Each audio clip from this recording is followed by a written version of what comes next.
নমস্কার দর্শক বন্ধুরা, কুকিং উইদাউট রেসিপি চ্যানেলে আপনাদেরকে স্বাগত জানাই। অনেক দিন পর ভিডিও দিচ্ছি, একটু সমস্যার মধ্যে দিয়ে চলছিলাম।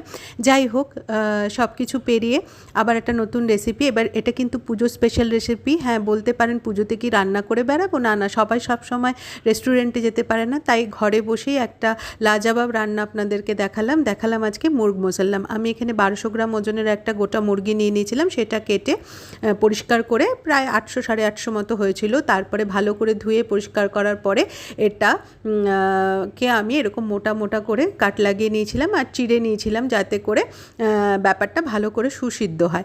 এবারে এটা ম্যারিনেট করব। এখানে প্রায় 150 গ্রাম মতো দই নিয়ে নিয়েছি। এটা কিন্তু জল ঝরানো টক দই, খুব বেশি টক হবে না, একটু ফ্রেশ দই হলেই ভালো হয়।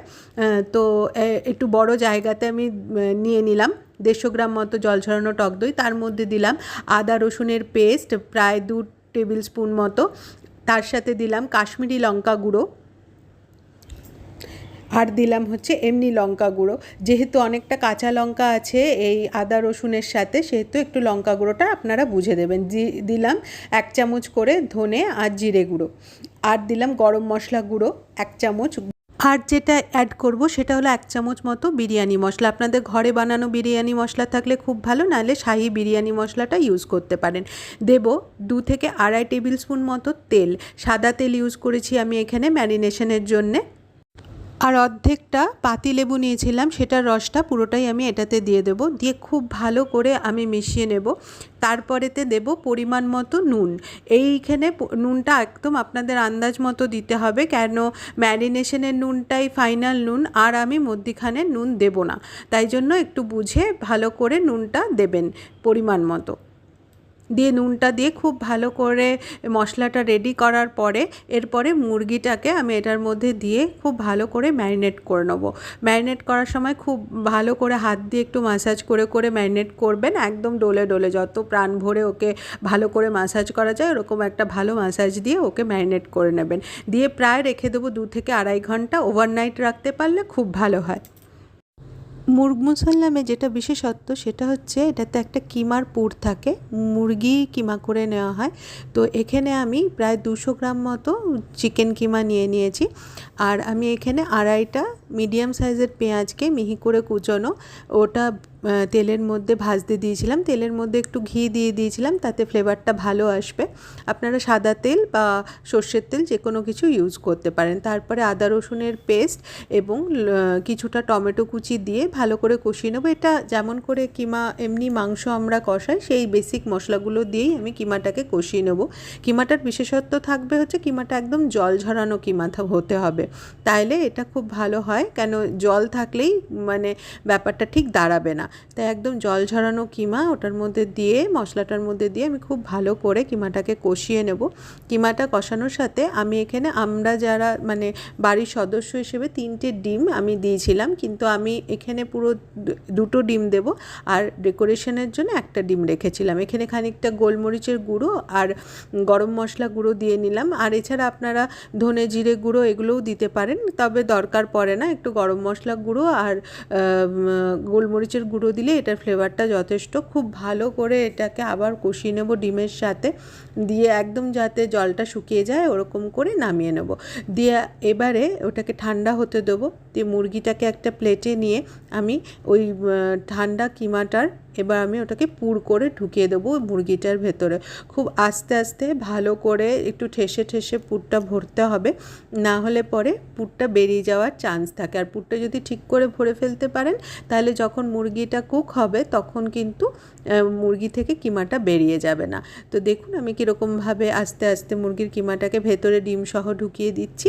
ঠিক এইভাবে 2টো ডিম সহ ঢুকে যাবে। 2টো ডিমের বেশি এইরকম সাইজের চিকেনে ঢুকবে না, তাই 2টো ডিমই ঢোকাবেন। বাকি ডিমটা আপনারা ডেকোরেশনের জন্য বা এমনিও দিতে পারেন ঝোলের মধ্যে। তো এইরকমভাবে ঢুকিয়ে কি করতে হবে, এই যে পা দুটো আছে এটাকে আমি বেঁধে দেবো। বেঁধে দিলে কি হবে, কিমাটা বেরোবেও না, তার সাথে কড়াইতে যখন আমি গোটা মুরগিটা দেব সেটাকে উলটপালট করতেও সুবিধা হবে। তাই একটা সুতো দিয়ে, যে কোনো সুতো দিয়ে আপনারা এই মুরগির পাটা বেঁধে দেবেন। অবশ্যই সুতোটা পরিষ্কার হতে হবে। এইভাবে মুরগির পাটা বেঁধে দেবেন। এই রান্নাগুলো করতে মনে হয় অনেকটা ঝক্কি, কিন্তু আদতেই কিন্তু খুব সোজা করা, এবং বিশেষ দিনে এটা কিন্তু এরকম রান্নাগুলো একটা বিশেষ মাত্রা দেয়। আবার কড়াইতে তেল নিয়ে নিলাম, দিয়ে আড়াইটে পেঁয়াজ, আবার ভালো করে মিহি করে কুচোনো পেঁয়াজ নিলাম, দিয়ে পেঁয়াজগুলোকে একটু ট্রান্সপারেন্ট করে ভেজে নেব। যেহেতু এইটার মধ্যেও আমি একটু ঘি দিয়েছিলাম, তাই একটু ফেনা ফেনা উঠেছিল।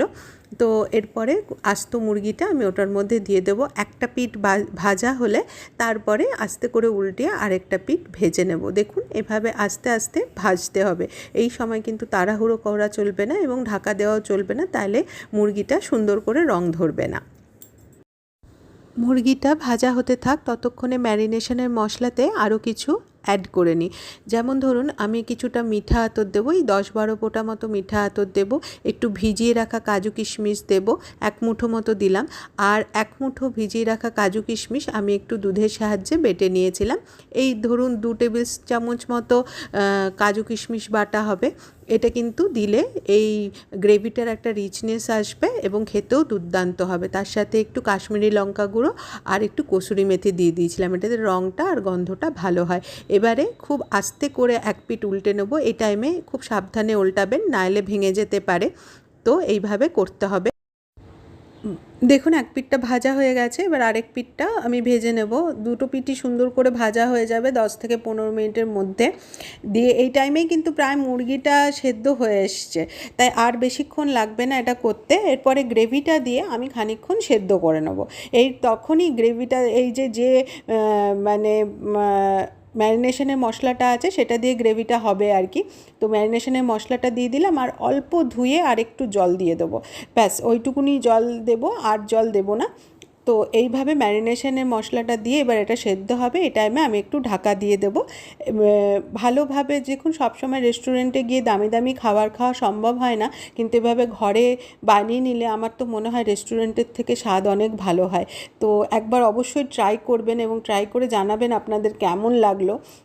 তো এইভাবে উল্টে পাল্টে আস্তে আস্তে একটু ধৈর্য ধরে এরকম গ্রেভিটা একটু উপর দিয়ে ছড়িয়ে ছড়িয়ে দিয়ে এই রান্নাটা আমি করে নেবো। এই রান্নাটা কিন্তু টেবিলে পরিবেশন করলেও খুব সুন্দর লাগে দেখতে। এইভাবে দেখুন আমি কি সুন্দর সাজিয়ে পরিবেশন করলাম। আপনারা অবশ্যই একবার বানিয়ে জানাবেন।